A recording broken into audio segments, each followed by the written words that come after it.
Ada orang yang bertanya, adakah gram di dalam akaun emas Gap ada tarikh luput? Okey, jawapan mudahnya ialah tak ada. Sebab apa? Emas di dalam akaun emas Gap juga adalah emas fizikal. Cuma anda belum keluarkan sahaja lagi.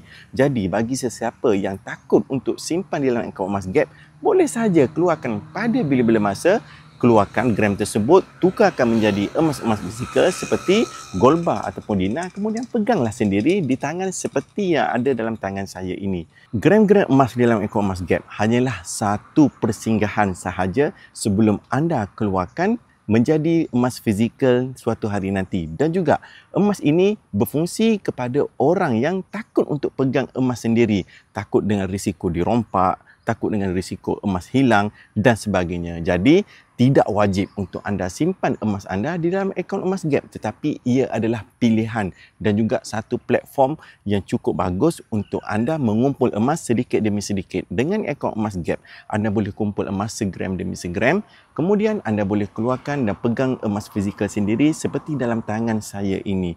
Video di profil saya ada terangkan tentang 5 langkah mudah untuk mulakan simpanan emas dengan akaun emas Gap Republic Gold. Tonton dan juga boleh buat terus pada hari ini untuk mulakan tabungan emas yang pertama. Kita jumpa esok dalam next video. Assalamualaikum.